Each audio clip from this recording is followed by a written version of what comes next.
For nearly 1,000 years, one name stood above all others, Rome. A city that began as a small cluster of huts beside the Tiber River would rise to control lands stretching from the deserts of Africa to the mountains of Britain, from the Atlantic shores of Spain to the fertile valleys of the Middle East. But Rome didn't become the world's greatest empire overnight. Its rise was a story of ambition, strategy, discipline, and an unshakable belief that it was destined to rule. It began, according to legend, with two brothers, Romulus and Remus, raised by a she-wolf. Whether myth or truth, the message was clear: Rome was born from strength, survival, and destiny. As the small settlement grew, so did its hunger for power. Surrounded by stronger neighbors, the early Romans quickly learned that if they wanted to survive, they had to fight, and fight well. This constant struggle forged one of the most disciplined and effective fighting forces in the ancient world. Rome's first great advantage was its army. The Roman legion was more than a military unit, it was a machine. Soldiers were trained relentlessly, organized with precision, and led by commanders who rewarded skill and punished failure. While other armies fought with passion, Rome fought with strategy. They built roads for faster movement, forts for protection, and used engineering to shape the battlefield to their advantage. With every victory, the Roman Empire grew, absorbing the strengths of the people it conquered. But Rome was more than its military.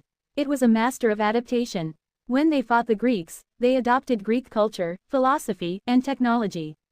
When they fought the Carthaginians, they copied their warships to build a navy strong enough to dominate the Mediterranean. Every enemy Rome faced became, in some way, a teacher, and Rome learned quickly. One of the turning points in Rome's rise came with the Punic Wars, a brutal clash against Carthage, the greatest naval power of the time. For over a century, the two superpowers fought for control of the Mediterranean. Carthage had genius generals like Hannibal, but Rome had something even more powerful: determination. They rebuilt fleets after every defeat, trained new armies after every loss, and refused to surrender under any circumstance. When Carthage finally fell, Rome became the dominant force of the ancient world.